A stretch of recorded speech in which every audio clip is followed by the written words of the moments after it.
সকাল। আজকে সকালের ব্রেকফাস্টে আছে কাঁচা ছোলা, আর এটা কি বলো তো তোমরা কমেন্টে জানিও। আর এটা হচ্ছে ওই কলা দিয়ে কেক, আর আছে একটা পাকা কলা। তো আজকে সকালের ব্রেকফাস্ট ছিল এগুলো। তো সকাল সকাল ব্রেকফাস্ট নিয়ে বসে পড়লাম।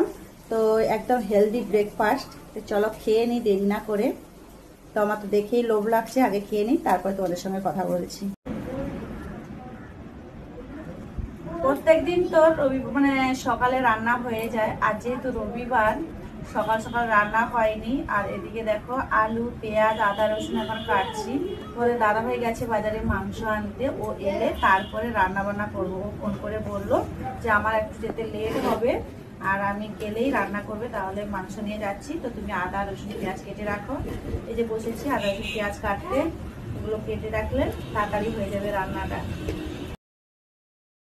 আমি সবজি কাটতে কাটতে বলেছিলাম না তোমাদের দাদাভাই একটা দরকারে গেছে, এটাই হচ্ছে দরকারি কাজ। এই যে স্কুটিটা দেখতে পাচ্ছ, আমার পাশের বাড়ির আমার বান্ধবী বলো, দিদি বলো, তো ও আজকে এই স্কুটিটা নিল। প্রত্যেকের একটা স্বপ্ন থাকে যে আমরা এই স্বপ্নটা পূরণ করব, এটা নেব সেটা নেব।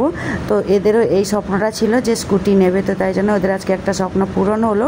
তো যাই হোক, আর এখন এইমাত্র বাড়ি ফিরলো। কি নিয়ে এসছে আগে বাজার থেকে দেখি চলো।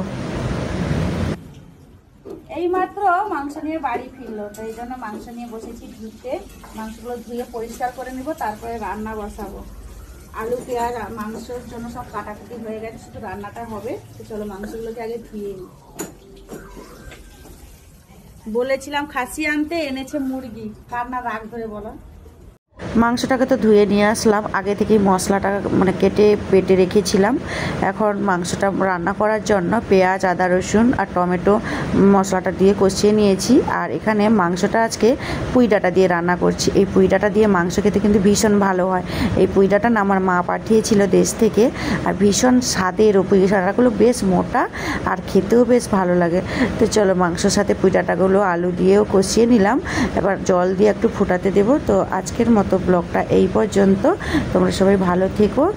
আর এখানে লাস্টায় সাজিয়ে নিচ্ছি সাদা ভাত, আছে শাকের ভাজা, আর আছে কুমড়ো ফুলের ভাজা, পুঁই ডাঁটা দিয়ে মাংসের ঝোল, আর পাঁপড় ভাজা। তো আজকের লাঞ্চ থালি তোমাদের কেমন লাগলো কমেন্ট করে জানিও।